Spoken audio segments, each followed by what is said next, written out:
Good morning and welcome to my latest video. Today we'll be talking about 2001 A Space Odyssey. This book came out at least half a century ago, more so than that. There was a film adaptation in 1968 which has some very controversial sequences in it. The differences between the book and the film are that visual effects could not do Saturn, because the book diverges where the Discovery mission goes to Saturn and the monolith is encountered on Iaptus. But scrolling back to the beginning, in the beginning, very much about pre-Homo sapiens sapien development. It showed the lives of these tribes of apes going around doing various things, being afraid of the dark, so not going out at night, being preyed upon by wild animals and such like. However, one day in their valley, this enigmatic black object appears called the monolith. Many of you will know it as it has appeared in pop culture, even to the fact of appearing in The Simpsons and Homer using the monolith to sleep against. I digress. This monolith somehow manipulates all those apes to start using more of their brain. It evolves them to such a point that they can make fire, they can make tools and crude weapons, which is one of those prerequisites towards us. It goes on about all that kind of thing, and slowly but surely, as with the film, exactly the same, and the famous scene of throwing a bone up into the air and then it transitioning to a spacecraft. Some of the effects in the film stand up today. Some of it doesn't hold up as well, but most of it is visually stunning. A lot of people will say that there isn't much dialogue in this film. The dialogue is quite sparse. It's more about the spectacle of the visual in the theatres, because this was shown in theatres with, when it says intermission, there is an actual intermission. I think the first performance, correct me if I'm wrong, had the orchestra doing all the music for it. It's the music is quite something. Anyway,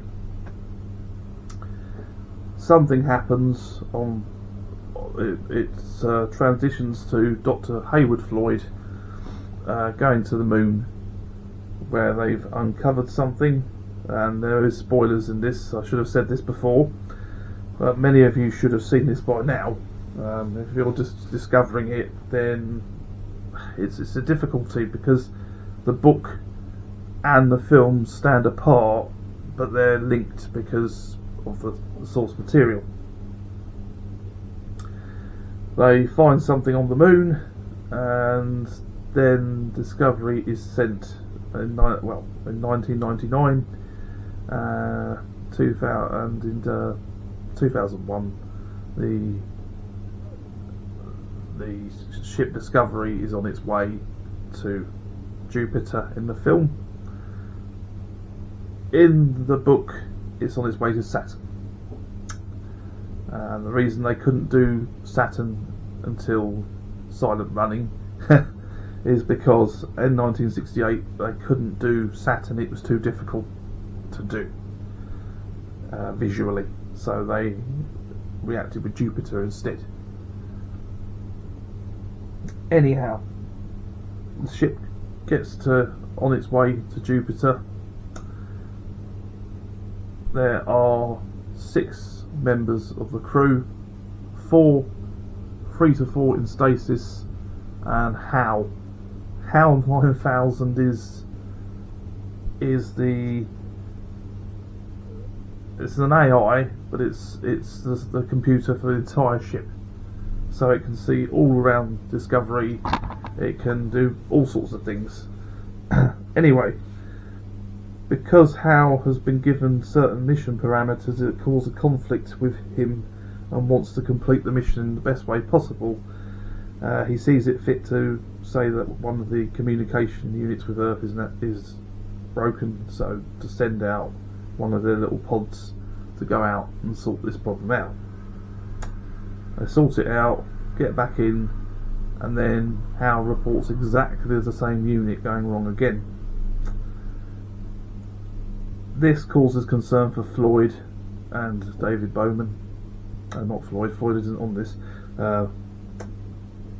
David Bowman and Frank Paul are on the ship, and they ask for HAL not to monitor what they're doing, so go into a pod to be sure. Unfortunately for them, HAL can see what they're talking about through the pod, because HAL can lip read, and HAL, they go out and HAL murders Frank Paul, or more or less, with HAL can control the pods. So Frank Paul goes off. David Bowman goes in to try and save Paul. However, outside the ship, HAL will not let David in, because he knows that David will possibly want retribution for the events that have happened. The reasons HAL does this is because the laws of robotics, which I suppose would apply to a supercomputer, is one to preserve human life. However, because his mission that he was given, which wasn't shared with the other members of the crew, the conflict. So this is why HAL acts murderously, because of the conflict. David Bowman manages to get back into the ship and deactivate HAL. It does itself. I think that's the one. This is something that I cannot explain very well. On getting to Saturn, he then enters the monolith, because there's a huge monolith above Iaptus, which is many football fields in size, and he enters through what can only be described as a stargate. The stargate sends him through galaxies, different universes, galaxies, different worlds, and it's probably a life-changing trip, because some of the stresses caused to David. This is the sped-up version of it as well. The film follows that parallel, except instead of Iaptus, it's above Io, and he goes into it. It speeds him up through his age. So in a matter of many hours, he turns into old man on his deathbed, and then reborn as the Star Child. This is done better in the film, and it is described as controversial because the themes are pretty strong, shall we say, in this particular film. It asks the question, who's out there, what's out there, because the other thing is, this monolith is alien in design. Aliens almost sending us a message to find them, but not necessarily expect what transpires. So, end the film with David Bowman above the Earth, reborn in an embryonic sac as the Star Child, and that's also featured in many pop culture references as well. For example, Homer being the Star Child. Would I watch it? Yes, I definitely think it's a cornerstone. It's not the best. It's not the best book ever written, and it's not the best film ever made. But they are very good. Much of Stanley Kubrick's work is pretty good anyway. As a director, there are the scenes on the moon and all that kind of stuff are very well done. And just like any other thing, Pan Am having shuttles to and from the base in low Earth orbit to the moon is quite a novel thing in its own right. It stands the test of time because of the lack of dialogue, yes. Visually, yes, it does. The book, yes, because the book explains a lot more about what is going on. Don't have to worry about 2010. I might do something about that at some point.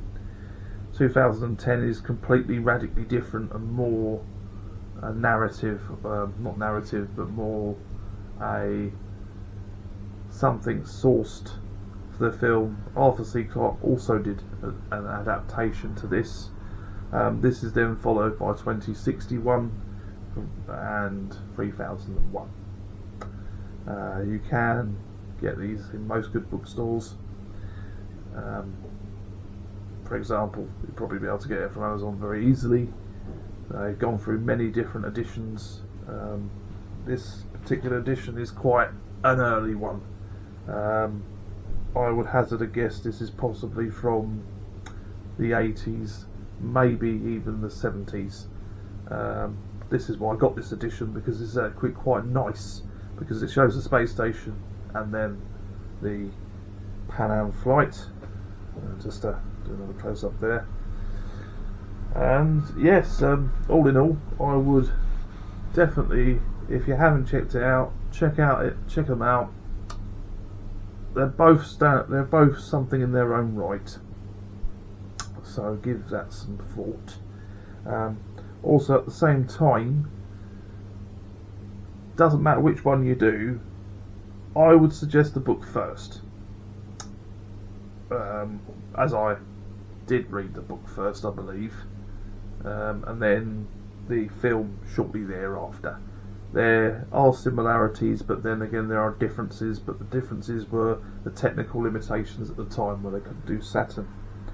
Anyway, where you are, whenever you are, have a good day, and I hope to continue with some more updates, and thank you very much for subscribing, and thank you very much for watching.